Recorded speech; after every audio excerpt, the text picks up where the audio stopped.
Hello, Andrew Eifert, signing in for, I guess, part 8 of my music career advice. I didn't say I was going to do an 8, but here it is. I'm doing an 8. Part 8, I should say. Anyway, but today I'm talking about the simple math of the music business.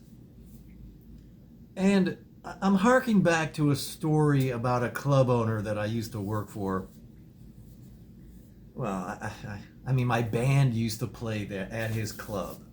And he told me straight up, and I was really quite surprised until I actually did the math myself. Because, way back then, we were bringing in like 50 people or so, and the guy pretty much told me, "You're bringing in 50 people. I'm happy." But let's really understand what that 50 people is and why you shouldn't be discouraged or feel like you're letting a bartender or a bar owner down when only 50 people show up.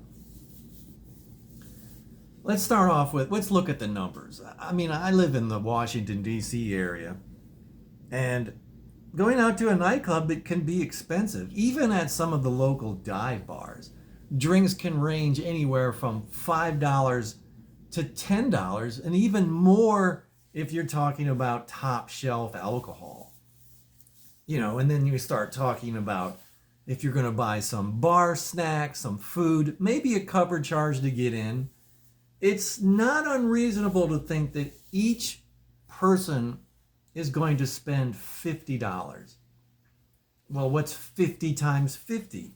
That number is $2,500. There it is.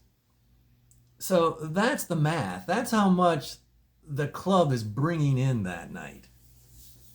Now, obviously there are going to be people in there who just go in the club, pay the cover charge, and drink water all night. But if you're a decent person, you're still going to tip the bartender $1 for getting you some water every now and then. Or maybe you're just a cheap bastard and you don't. But the reality is, if you can bring in 50 dedicated fans, chances are each one of those fans are actually going to bring someone with them. So those 50 fans, friends, and family that you can count on to show up for your gigs is obviously going to balloon up on certain nights or something, certain occasions. But let's look at the numbers for the bar owner. I mean, so if he grosses $2,500 a night for just 50 people, he pays you and your band 300, which around here that's pretty much the going rate. So he's still got 22, and of course he's going to have to pay the bartender, you know, maybe a couple of bus boys.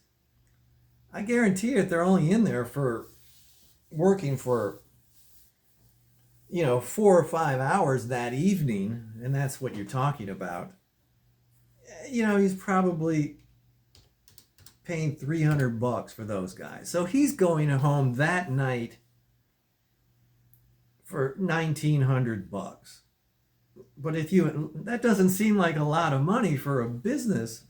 But if he can do that every night of the week, well, let's say he does that 6 nights of the week. So times 6, that club is bringing in $11,400. So that club is going to be happy with you bringing in 50 lousy people. So be optimistic if you can bring in 50 people. Don't be, you're making the club owner happy. You're getting some exposure, and if you're smart, you're making videos of those gigs and you're putting those videos on YouTube. So adding to your exposure, which undoubtedly in the future will grow your fan base, and you won't be just 50 people. So be optimistic. Understand the math, understand the numbers. Even looking at my piddly YouTube page, I only have 39 subscribers. It's actually going to be 40. They haven't added the last person on there yet. But that means I'm getting 2,100 views every 28 days. My watch time went up 60%. And 2,100 views isn't a lot, but you can understand, 2,000 people and I only have, you know, 39 subscribers. There obviously is a lot of people watching my page that aren't subscribers. It works pretty much the same way in the club saying there's going to be those other fans that aren't the dedicated fans that are just walk-ins for those evenings. So, they walk into the club, they see there's some people there and they hang out and they stay, assuming that your music is any good. But that's something you got to work on. I'm just talking about the math of the situation here. Anyway, Andrew Eifert, I hope you like this video. I hope it's informative. I'm just trying to help a brother out, so help a brother out. Hit the like button. Hit the subscribe button. Andrew Eifert signing off. Hope you liked the video.